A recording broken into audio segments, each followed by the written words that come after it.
fiction, science fiction, horror, fantasy, crime, LGBT, thriller.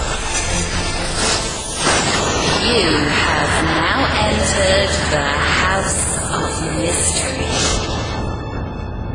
with your hosts, Eric Shapiro, David North Martino,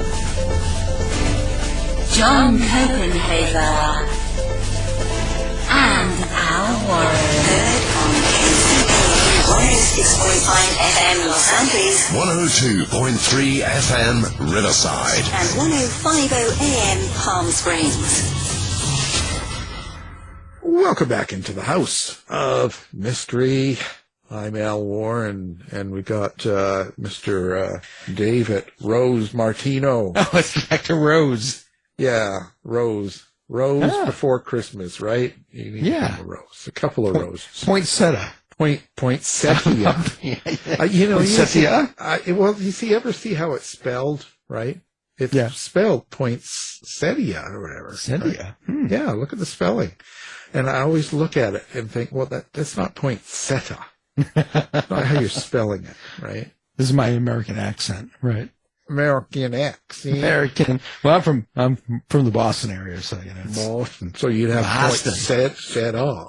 Yes, a big seta, baby. That's right. Well, let's see. Now we're doing another mystery today, and it's not about JFK. Really? Yeah. No. This is the murder at the Royal Albert, and it's a Daniel Jacobus mystery, and it's book 8. Wow. So the author's with us to tell us what's going on here, because I don't know. So, Mr. Gerald Elias, how you doing? Doing great. Nice to be on your show. Yeah. Well, you know, it has its moments. Let's see if they do. Yeah, you know, there's always a few minutes there that's worth listening to. The rest of it's just, you know. When I saw this originally, I thought this is completely a different type of theme in a mystery. I never hear them about, nowadays everybody's, it's a housewife that's doing a cozy, or there's always some storyline that's completely the same. You know, I find a lot of them to be similar. Some of their characters are different, but so this is, kind of a music-themed mystery. What made you come up with that? Well, I've had a long career as a professional musician. I was in the Boston Symphony for quite a few years, and associate concertmaster of the Utah Symphony, and I've had my own string quartet, and I conduct an orchestra from time to time. So I've been a professional musician since getting out of school. And it just occurred to me that, there are so many situations where musicians are inclined to want to kill each other that I had a lot of fertile material for murder mystery. And since I was a kid, I've always been a big fan of murder mystery. So, the two things just seem to fit together like hand in glove. Well, they certainly do. I was in the music department for a long time and went for my degree. And a lot of people do want to kill each other. Yeah. Yeah, it's a closely kept secret, but what I'd like to do is think of my books as sort of an expose of what goes on in the dark corners of the classical music world, and there are a lot of dark corners. Yeah, I was surprised. I was really a naive kid when I started in a college music program, and I transferred into UW Seattle, and getting into the department, and it was like a little soap opera in a way. There's so many personalities right up to the professors teaching to the other students. It was pretty amazing, but overall good.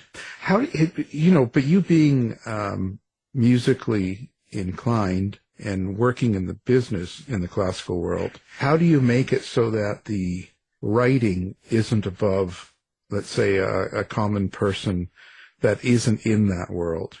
That's a really good question, and that was one of the two major challenges I had, because on one hand, I really wanted to make the narrative and the facts true to the profession so that my colleagues in the music world can read it and say, yeah, that's exactly the way it is.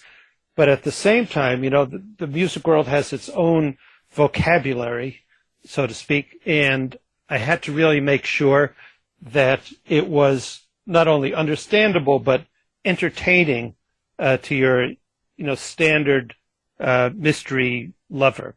So I would have other people read my manuscripts who are not musicians, and make sure that it was comprehensible and enjoyable at the same time. So that really was a challenge, and I think so far pretty successful. And to complement the book series, we've made audiobooks out of a few of them. Most recently, Murder at the Royal Albert, which includes excerpts of live performances of the music that takes place, that's described in the books. And I've had the honor and pleasure of having performed in quite a few of those excerpts, including with the Boston Symphony. So, yeah, it's kind of a combination of two different worlds. And, I always reflect upon those great mystery writers who I really enjoy reading,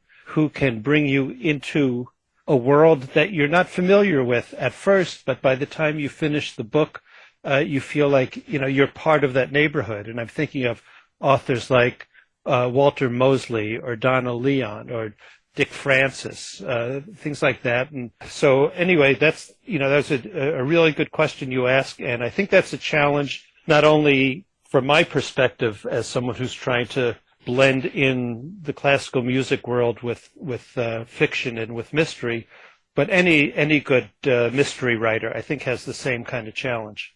Oh, yeah, totally, because you don't want it to be like a total information dump. Exactly. Where they're just like reading it turns into like some nonfiction, a book about how things are done technically and why people say words and stuff. But you want people to understand. And in order to make it real, like you said, those people in that world have that vocabulary, so they're going to talk that way. So yeah, that's a really fine line to try and accomplish. Yeah, and it has to be done not with just endless explanations by the author, but it has to occur in the action itself and in the dialogue between the characters, so that it really seems organic, natural, spontaneous, and ultimately interesting. Yeah, and that would be the trick. That would be the key to the writing. Mm-hmm. If you can pull that off, and someone like Dave could read it and understand it, then you've got it made. Well, it kind of reminds me of a techno thriller. Yeah, though with techno thrillers, sometimes authors get into really, really detailed stuff about weapons of mass destruction and, all kinds of computer stuff. And I try to, I don't say I keep that as at a minimum, but I only use that to kind of serve the narrative, to keep the story going. So, you might end up learning something about classical music as you read the books, but that's not the objective. The objective is to provide readers with something that is entertaining, compelling, enjoyable, and diverting. So that's my goal. Nothing profound. It sounds like my writing. But if you are writing this mystery and you kind of got this series going on, is there something that something under that the entertainment part and the story itself that you want people to take away from the book? Yeah, I think regardless of the specific issues of any of my books, and they all kind of revolve around this classical music conflict. I want people to get a sense of human nature, that it acts in such interesting and sometimes unpredictable ways. But ultimately, we are all kind of one family of humans, and we try to resolve misunderstandings as best we can. But of course, in murder mysteries, that doesn't often end as everyone would like. But I think that there's something, as you suggest, that's a little bit deeper than just having a fun story to read. And I think it is endemic in all kinds of writing, not only mysteries and not only just fiction, but nonfiction as well, where you get high quality writing and you sense something about humanity and about yourself that is at least thought-provoking and potentially life-changing.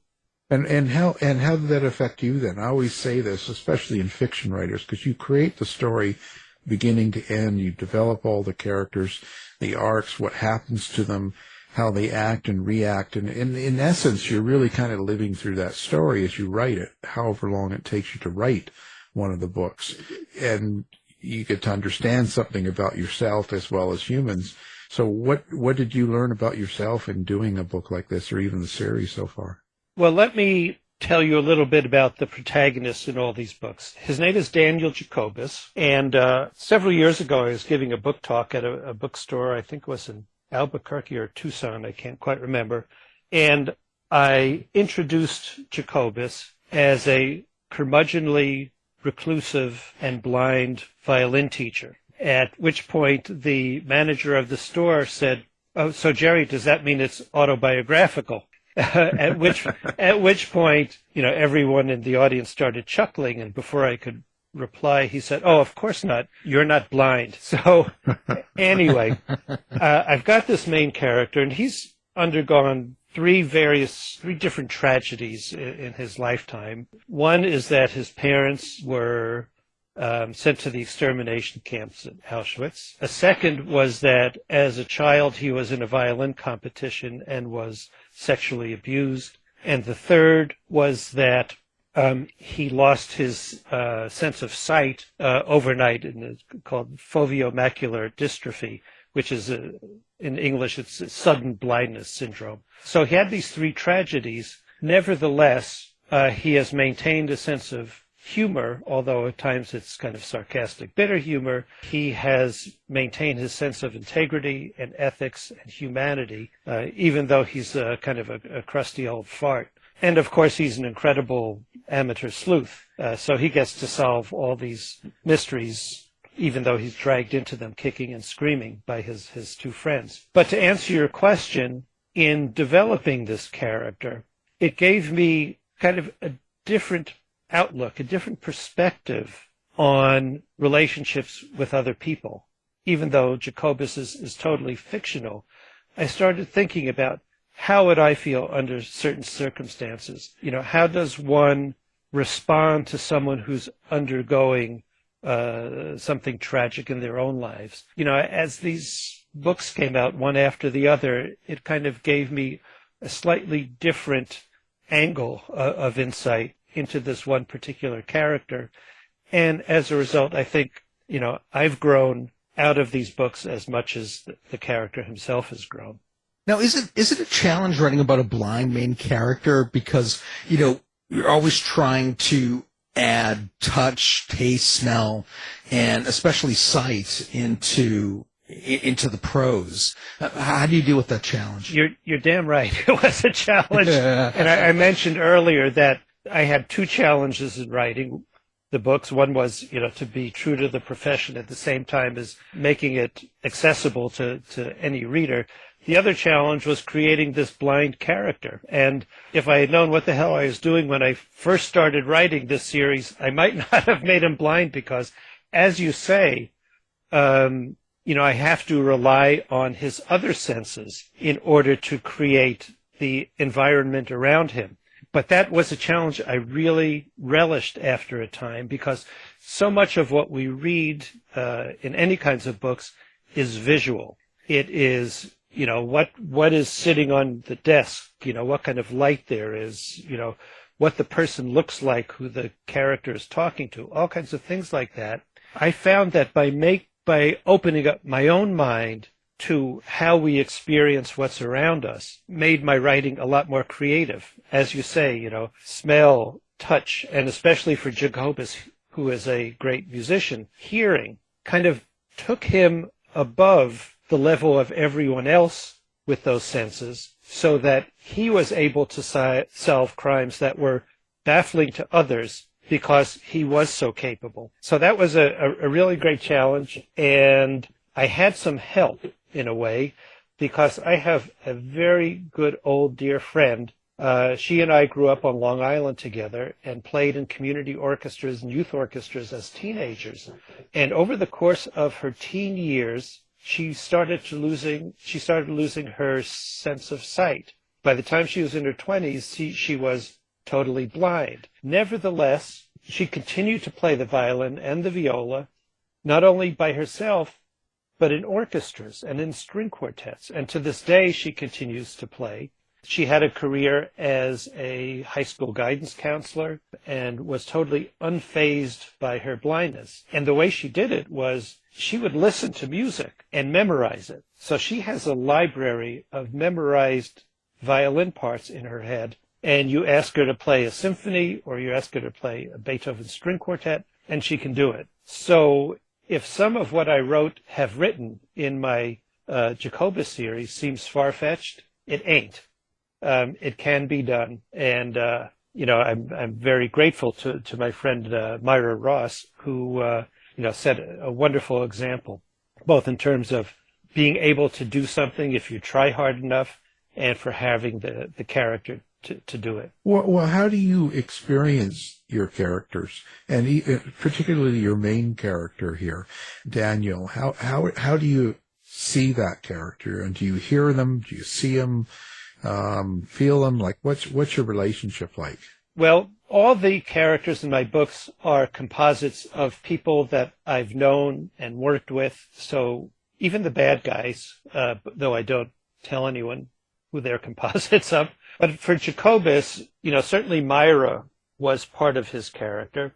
But another part was, there was a great violinist named Alexander Schneider, referred to as Sasha Schneider, who was he was a violinist in the Budapest String Quartet for many years. He was a great educator, a great pedagogue, and he also was the conductor of a youth orchestra I played in when I was in high school. And when I worked with him, it was a life-changing event for me because he was just so passionate about the music and at the same time demanded incredibly high standards. So that combination of passion and demand kind of combined into Daniel Jacobus. How do you write the dialogue for a character like that? How do you get into the head of that person? The hard part was the first book because I had to really get to understand Jacobus and how he spoke and how he thought. After that, once I had established him and his two close friends, the rest of the books, had that weight off of my shoulders because I already kind of knew who he was. But I established him as someone who is so honest and straightforward that he has no filters. What he says is what he means. And it might be painful to those who are listening, but, he's as honest as the day is long. At the same time, he has kind of a sarcastic sense of humor. He likes to use puns. He likes to do word riddles, things like that. So, on one hand, he's amusing, but on the other hand, he can be quite dark. I just think of him as sort of a, I don't want to say extension of myself, but, I've spent decades, for example, not only performing, but, teaching. And Jacobus is basically a teacher. And sometimes some of the things that come out of his mouth were things that I would have said to students had I not had, a filter of diplomacy, sensitivity, or politeness. Oh, that's too bad. My students wouldn't say that. No. In fact, I have, let me add one thing. Last Saturday, I was conducting a concert in Salt Lake City, and it was a small chamber orchestra. And almost all the violinists in the orchestra who are now professional musicians were once my students years ago. And it's so gratifying to see them prosper and thrive as professionals. And some of them, they come up to me and say, thank you so much. And by the way, we don't need to be afraid of you anymore. Yeah, that's true. So, well, as a musician, do you think, that melody and rhythm of music, do you think that helps you to maybe hear the melody and the rhythm of language in your mind as you're writing prose? Yes. Well, you guys are asking good questions today. Did you prep for this somehow? No, never. No, never. Absolutely not. No prep ever. Yes, inflection and rhythm are incredibly, we know that important in music, it's essential. But also in dialogue, you never want to have a character speaking in what a reader would perceive as a monotone. You really need to inflect it with imaginative and creative adjectives, adverbs, verbs, so as you said earlier, so it's not like an academic recitation. It really has to have ups and downs, and not only in the dialogue, but in the actual structure of the book. You mentioned that you had been in a music program in college, so you'll know what sonata allegro form is. My first book in the series, Devil's Trill, is in sonata allegro form. So it does have what we refer to as the exposition, development, and recapitulation, which seemed to me to be as true in the structure of the book as it is in a sonata or a concerto or a symphony. So, yeah, I think along musical lines, both as a musician and as a writer. And so you end each book in a perfect cadence? You're not listening to the same music I'm listening to. No, in fact, one of my books ends with the question, and that would be Death and the Maiden. What's going to happen next? What really did happen? I like complete endings to stories, but sometimes the story itself kind of drives the author to create endings which are not as, cut and dry. Yeah, and endings are as true with writers as with composers. How you begin and end a piece of music or begin and end a book is really impactful, because that's the first and last thing the audience hears or reads. And, with literary agents or editors or publishers, they'll all say your first page is crucial. If you send in a manuscript and the publisher doesn't like the first page, chances are they're not going to read the second page. So, yes, how you begin and end is really important. That's not to say, an ending has to be everyone lives happily ever after, but it does have to say to the reader, this was really worth reading. And that's what I've tried to do with my books. And with each one of them, the ending in my draft, one draft after another, the ending will change many, many times before I'm satisfied with it. Okay. It's not like rock and roll. We repeat and fade. Right. Fade. When I was a kid, my sister used to watch American Bandstand every day. And, she would stick me in front of the television and force me to watch it. And, and every song was fade, fade, fade. And I kept thinking, and I was starting to play the violin at that time. And the music I played always had an ending to it. And I'd never have understood why, so many pop songs end just fading away. Do you have an explanation for that? I have no explanations for anything.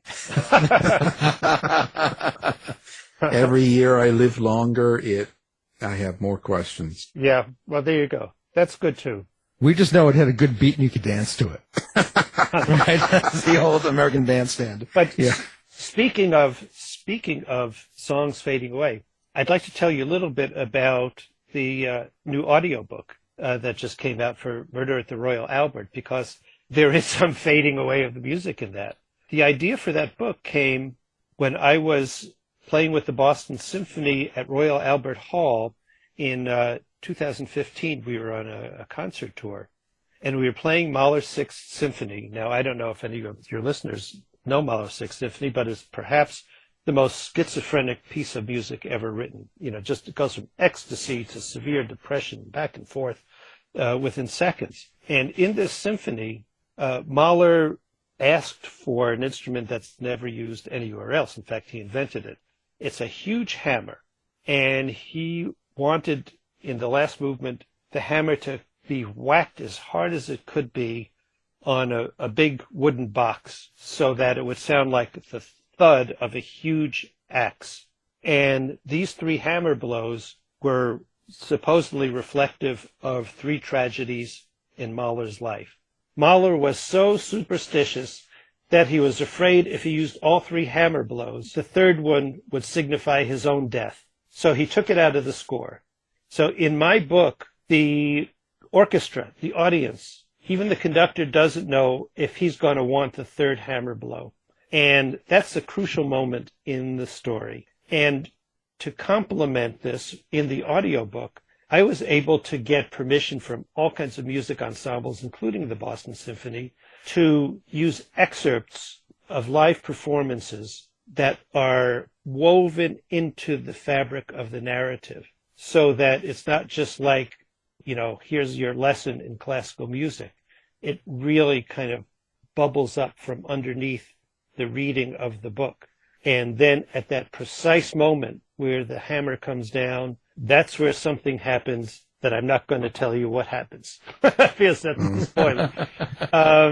And I've got like a dozen different little excerpts throughout the whole book that are meaningful to the story and that I'm very proud to have performed myself. In fact, it was at that rehearsal at Royal Albert Hall of Mahler's Sixth that I got the idea for that book. I'm sure you've asked other authors how they get ideas for their books.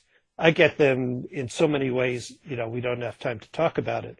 But for that book, it occurred to me in a flash at that rehearsal. And fortunately, the conductor didn't realize that I wasn't paying attention at all to what we were rehearsing, but I was just thinking about the book. That becomes the focal point of Murder at the Royal Albert. And I don't know if any, have you guys ever been to Royal Albert Hall at all? Ever? No. In London? No. Well, no, never did. It's like twice the size of any concert hall in the U.S. that I've ever played in.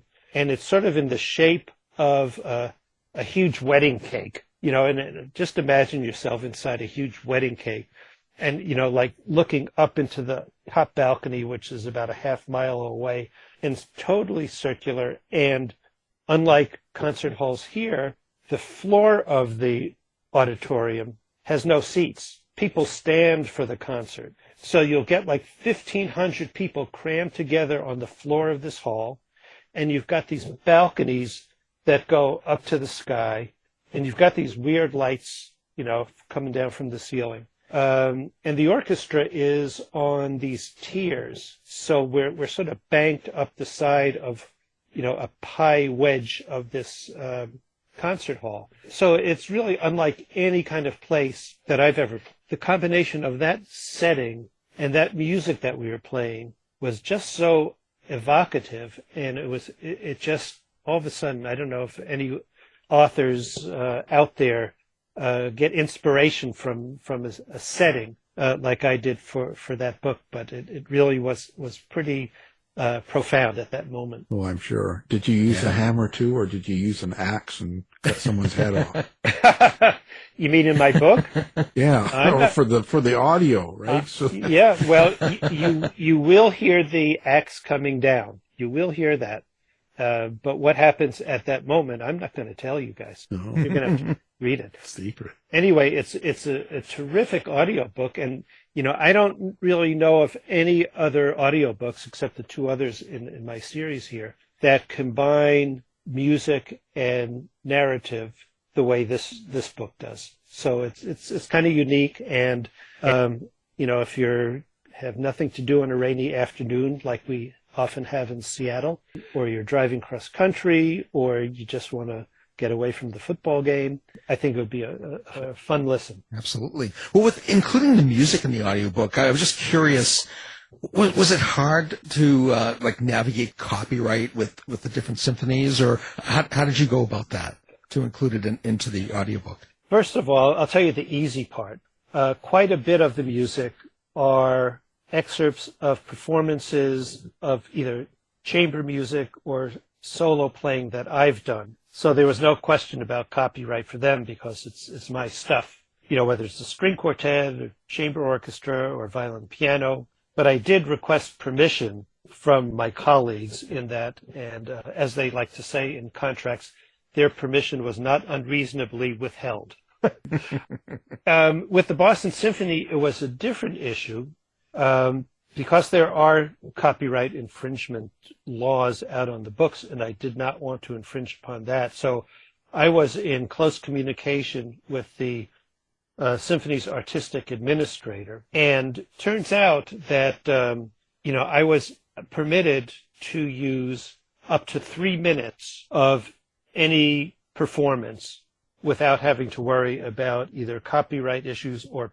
payments, which would have been substantial otherwise. So with that in mind, I take the Mahler Sixth Symphony, for example. It's 90 minutes long. So from that 90 minutes, I had to distill 3 essential minutes of music to include in the audiobook. And even from that point, that was just the starting point. Then I had to determine exactly under what line of the audio file narrative, the text file, I should start that music rolling in order to arrive at the exact moment where the narrator has the proper word to say, for the music to come to a peak. So that was really my job, other than writing the book, to involve myself in the audiobook. And once I had determined that, then I spent a whole day sitting down with our recording engineer, who knows all the buttons and whistles on that technology that look like outer space to me. And so we worked a whole day together, just honing the exact timing and volume levels for both the text and the music. So it was a really great project to do, and I think it really came out great. I have to say so myself, and so I'm thankful to Jason Brown, the recording engineer, and Allison Larkin, who was both the producer and the amazing narrator of the book, who could do like a dozen different voices, at the drop of a hat. So anyway, fun project, and I think it's really an engaging mystery as well. Now, when you're doing a series like this, have you got it kind of planned out in your mind how far this series is going to go and how many mysteries you have, or are you just creating them one at a time as you go?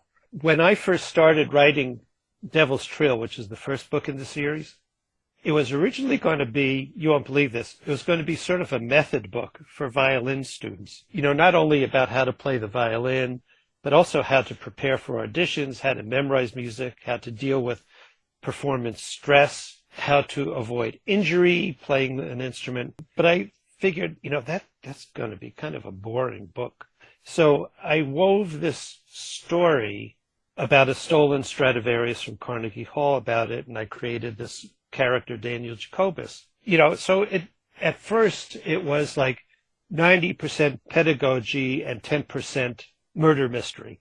But over the course of the next 12 years, which was how long it took to get this published, it underwent a dozen significant, substantial rewrites.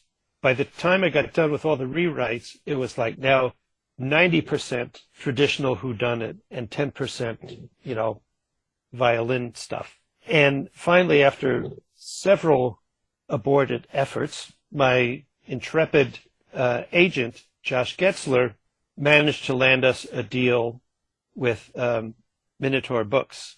And when I got the call from Josh that they wanted my book, I was on cloud 9 because I never imagined after 12 years that it would ever see the light of day. But his follow-up question was really important and unexpected. He said, they want a second book. Are you interested in that? At which point I said, give me 10 seconds. Yes. So I had to start thinking more long-term because the 2 books turned into 4 books. And then I got another publisher. It became 6 books. And then I got yet a third publisher for the series with Level Best Books, and it became an 8-book series. So yes, I had to sort of think long-term. And what's interesting about that is that we were talking about book endings before. I had a certain ending for Devil's Trill, the first book in the series. But then I started working with the editor at Minotaur, and he said, Jerry, you're going to have to change the ending now that we have a series. And I said, well, why is that? And he said, because it's really important to think long-term in developing a character, especially your protagonist, if we're going to extend the series. And, that made a lot of sense. So, instead of Jacobus beginning the Devil's Trill really kind of depressed and down and nasty, and ending the book with him being upbeat and happy and life is grand, I had to kind of gauge that, calibrate that a lot more, so that over the course of time, we could see some development in his character, but yet maintaining the essence of his character. So that was quite a challenge. At the same time, going from one publisher to the next and going from one story to the next, it wasn't like a lot of the TV series we see these days where you have to watch the whole season to know what's finally going to happen. Each of my books is a story in itself. You can read the books in any order that you want and not miss a beat with it. There are certain developments among the characters, Daniel Jacobus and his two best friends, Yumi Shinagawa, who is a former student who over the course of time becomes an internationally renowned violinist in her own right, and Nathaniel Williams, who's a corpulent African-American good friend of Jacobus, who they initially played trios together as young people, and then Nathaniel Williams went off into a different field of being an expert at retrieving stolen artworks and valuable instruments like Stradivarius instruments. So over the course of time, their relationships do develop, but not to the extent that you need to read the books in a certain order. You'll know who these characters are from page one of each of the books. And there's just a little bit sufficient, but not too much backstory in each book so that you get a sense of where all these guys are coming from. Where do you think it's going to go? Like, how far do you think you'll keep this going? I'm not sure. If you read more Murder at the Royal Albert, you'll get a sense of where the series is going because of the ending of that book.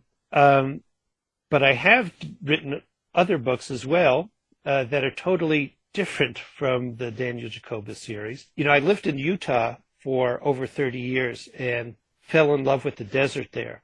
And I wrote a Western mystery called Roundtree Days that is kind of a riff on, do you know Craig Johnson's Longmire series? Yeah, it was kind of inspired not only by his books, but by a very serendipitous visit to where the Longmire Days Festival took place in Wyoming. The small town there where the TV series was shot, I happened to arrive there unbeknownst to me on Longmire's Day weekend, where it was just packed to the gills, mainly with senior citizens who were Longmire's fans. And it was just surreal. I mean, this whole weekend was all Longmire Day activities like horseshoes and rodeos and softball games between the cowboys and Indians. And it was just one thing after another. And I started thinking, these people are such fanatics about this TV series. There might be this line over which reality becomes fantasy and fiction. And what would happen if that took place? So my story, Roundtree Days, is kind of a similar setting, but the fans of this TV series think that the TV hero is the real sheriff. And when there's a kidnapping and an arson and a murder, they kind of look toward this doofus who in real life doesn't know a damn thing about mystery solving or crime solving. And it's up to the true hero, Jefferson Dance, to solve these mysteries in this little town celebrating this kooky festival. So that book did quite well. It was a Silver Falchion Award finalist this past year, and the result of which is that I've been asked to write a sequel to it. So I've got that series going on, which is totally different. There's no music at all in this series. And I've written some other books as well, but... Well, it sounds like my life. I can't distinguish between fantasy and reality. Right. Then you'll love that book. Exactly. Well, how do you keep track of the continuity in your books, and especially in your series? Do you have a series Bible? Do you have tools? How do you do that? Not really. There is some kind of structural integrity to the Jacobus series. For example, the first 4 books in the series, I'll name them: Devil's Trill, Danse Macabre, Death and the Maiden, and Death and Transfiguration.